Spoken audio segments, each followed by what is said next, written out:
Hey Jess and fellow Nerdfighters, it's Wednesday, and that means it's time for another question from John and Hank's Q&A from VidCon. See, I know how difficult it is for people to come to some of these gatherings, so I just wanted to post a little bit of what happened. Just to set this next clip up, we're about 30 to 40 minutes into John and Hank answering questions, and it seemed like every one of those questions were for John, until finally, Hank was asked this gem. How does it feel to have a brother who is kind of a big deal? I mean, because I know where I'm from, I'm from Pittsburgh, by the way, so I met some of the people from the Farmers. People don't know the Nerdfighters or Vlog Brothers, but you say John Green, everybody's like, whoa. How does that feel? Seriously, I like that the question that's for you is how it feels to be my brother. So quick anecdote. There was a time in 2010 maybe when somebody posted a Wikipedia article about me, and then the Wikipedia mods took it down, and there was a discussion in the behind the scenes Wikipedia thing, which you can look at, and it said, having a notable brother does not imbue notoriety.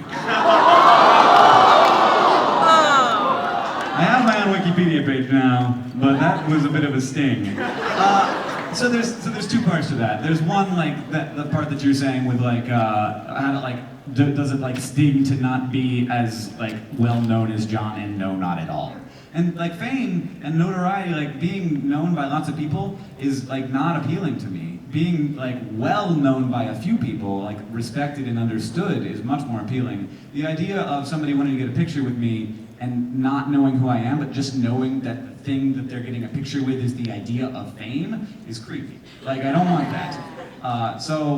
And I'm looking forward to John's way of crashing and then coming back to normal. No, that's not a joke. We both are. Like, it's just totally, it's like what's gonna happen. Like, that's how it works. We've talked to lots of people who have dealt with this. But like, yay for like 2 years from now when it's just us again. Yeah. Not that we're not really grateful for all the success of everything, But the other piece of that is when I read a John Green book, and I'm like, there is no way that that jerkface wrote this. Because they're very good. Like, I have a very hard time attaching the idea of John Green to the really fantastic piece of art that he like came out of his fingers. So I am astounded and very proud of that part, and still can't really wrap my mind around it. Thank you, Hank. I have to say that is very similar to how I feel when you call me and you say, I have an idea. And I'm just like, how? How have you had another idea after all of your existing ideas? How do you have time to have an idea? So I've never known anyone as hardworking as Hank, and I've also never known anyone who is as fully and truly selflessly committed to making good things as Hank.